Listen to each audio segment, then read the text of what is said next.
Alon, Wasalon, you're with the Nasty Pastor, and I'm back with another chapter read from our stolen legacy. You know, I'm not gonna, I'm not gonna do an intro. I'm just not. You got what I'm saying? We're at the last part of Stolen Legacy, and I'm gonna let the words, I'm gonna let the pages I read be the intro. But know if there's something I feel I need to tap into, I'm gonna pause it and I'm gonna tap into it. But let's get into this reading of Stolen Legacy. This is chapter 9, and like I said, it's probably two more reads. It may be three, but let's dive in.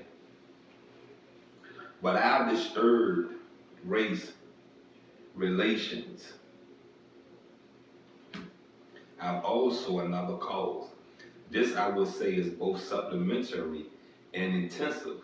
For the false tradition about the backwardsness of the African continent, created by Alexander the Great and the Aristotle school, has been dramatized by missionary literature and exhibitions as the will of Roman emperors and as a source of laughter and disrespect. There is no doubt that this policy has created bitterness and dissatisfaction in the minds of natives who have been compelled to question the sincerity of the missionary.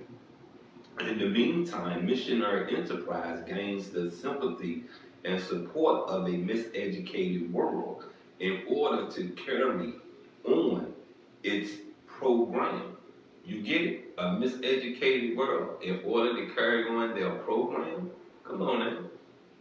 You know, I've heard that, when you're in Africa, things are backwards. You feel what I'm saying? So when they're telling you they pray to the devil, man, they're praying to Jesus. They're praying to something good. You understand what I'm saying? And then when you sit here and you get what Alexander the Great did in Egypt, did in Upper Africa, did in Kemet, come on now. Come on.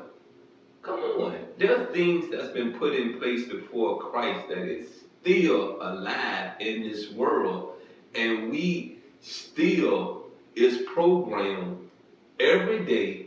You get what I'm saying? Every day, unknowingly, just doing it. Just doing it. You feel me? You know, when you think about generals and you think about kings, you know what I mean? They're strategic people. They're very strategic. You know what I mean? They sit down and they calculate things like you're supposed to when you play chess. You get me? I'm supposed to be at least 2 to 3 moves ahead of you. When you make your move, it is already contemplated. This is what you're going to do. So I'm going to take that piece and now I'm going to position my next piece. You get what I'm saying? So I say this to you once again. You know what I mean? Use your brain. That's what it's there for. That's exactly what it's there for, to use. Not just sit up there and retain space. Use it. What can we do to eradicate this second and more subtle evil? The dramatization of a false transition so as to make it appear as true. I suggest that since the missionary dramatizes false tradition because he himself also believes it, we should combine our efforts first of all in re-educating him so that he might know the truth and change his superiority complex, which is responsible for his mistaken policy. His re-education should not only consist of a thorough study of the ideas and arguments contained in my book, Stolen Legacy, but he must also be given special training in the language, customs, and ideals of Africans in order to make him cultivate an, an, an attitude of respect for the culture of the African continent. Cool. That's what they did to me back in 1992. That was reading that book did to me. Let them roll out. Seemingly the oldest specimen to have been developed by mankind, because that continent is the birthplace and the cradle of the ancient mysteries. With a world enlightened as to the real truth about the place of the African continent, In the history of civilization, false tradition and belief should cease to be effective. Disrespect and prejudice should tend to disappear, and race relations should tend to be normal and peaceful. Come on, man. You heard it all right. You heard it all right there. What is not going on in America, right? None of that is going on in America. This brings us to the final problem, the problem of African redemption. The aims of stolen legacy are not only to stimulate a reformation in race relations and scientific research, but also to cultivate race pride in the black people themselves and to offer them a new philosophy of African redemption as the modus operandi of achieving racial reformation. Now you get what racial reformation is, right? Reforming it, reshaping it. You get what I'm saying? The new philosophy of redemption consists of a simple proposition as follows. As follows, the Greeks were not the authors of Greek philosophy, but the black people of North Africa, the Egyptians. Now, in order to explain the value of this proposition, three questions must be asked and answered. As a simple proposition, what is its significance? Its significance lies in the fact that it is a statement of an important truth, which is the exposure of Greek dishonesty. There you go. Number B, why is this proposition called a philosophy?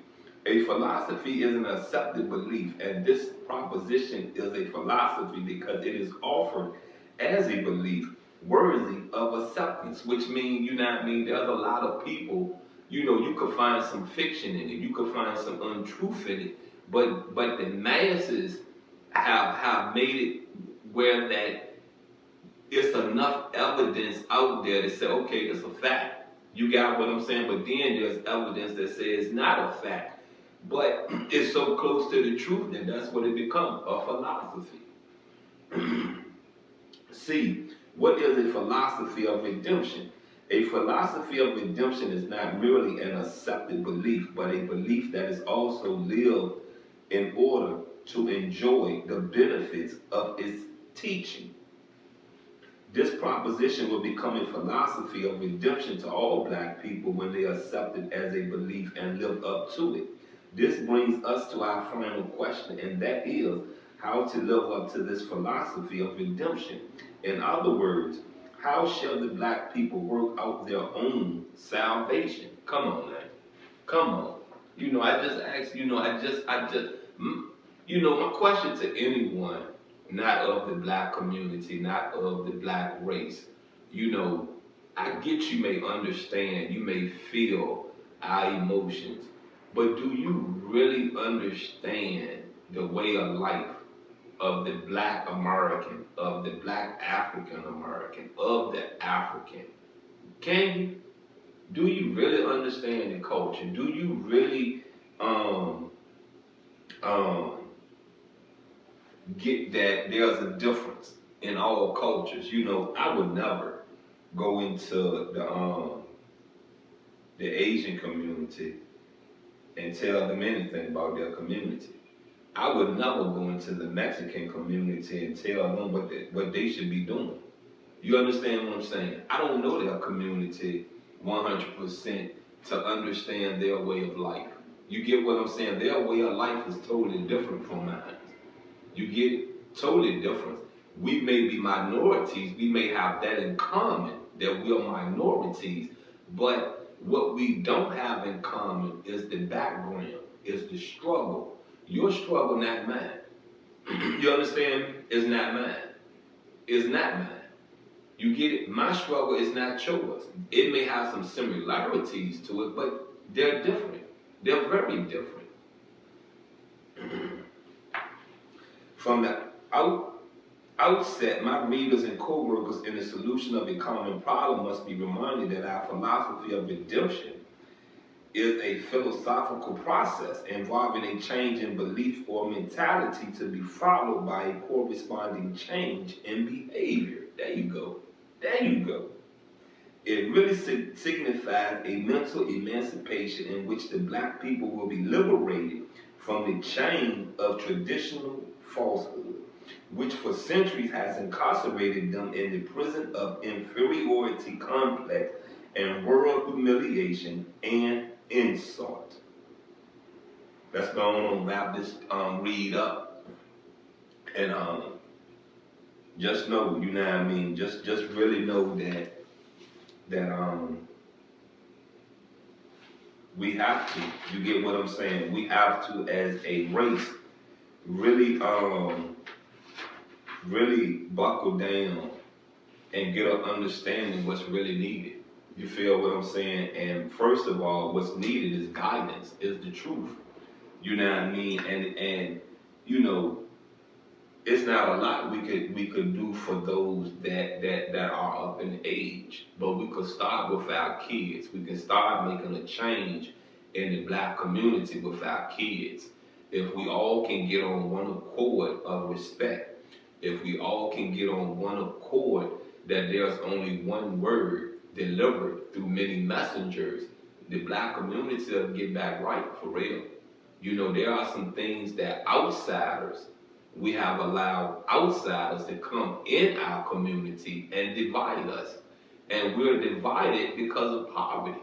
We're divided because of infatuation, jealousy, hatred. You get what I'm saying? Those are the things that have divided the black community. It has went so deep that it has divided your immediate family. Your immediate family. You understand what your immediate family is? Mama, daddy, brother, sister. You get me? That's your immediate.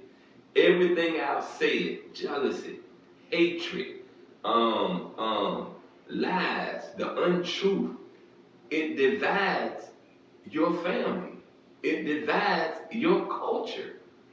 Look, you've been with the nasty pastor. You got what I'm saying? Just know the next reading will be the last reading of Stolen Legacy, a wonderful, beautiful book written by George G.M. James.